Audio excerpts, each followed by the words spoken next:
Programming your HomeLink system is simple. Let me show you how. First, turn on your car. Hold your old transmitter a couple of inches away from the HomeLink button you want to control your garage door with. Now, press and hold both the transmitter button and the HomeLink button until the indicator light changes from a slow blink to a fast one, like this.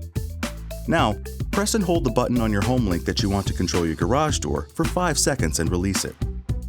Your garage door should move, but if it doesn't, repeat the 5-second hold.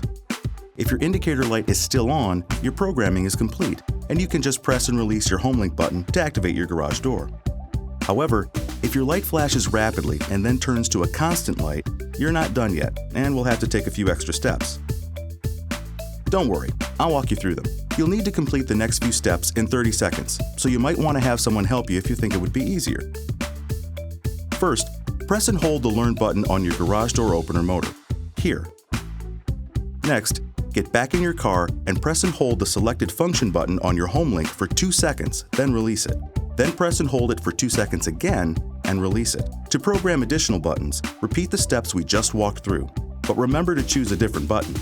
Keep in mind, if your transmitter stops working while you're programming, you'll have to hold the function button while you press and release the transmitter every 2 seconds. You'll see the indicator light flash slowly at first, then faster once a signal is being sent and accepted again. Still with me? Great.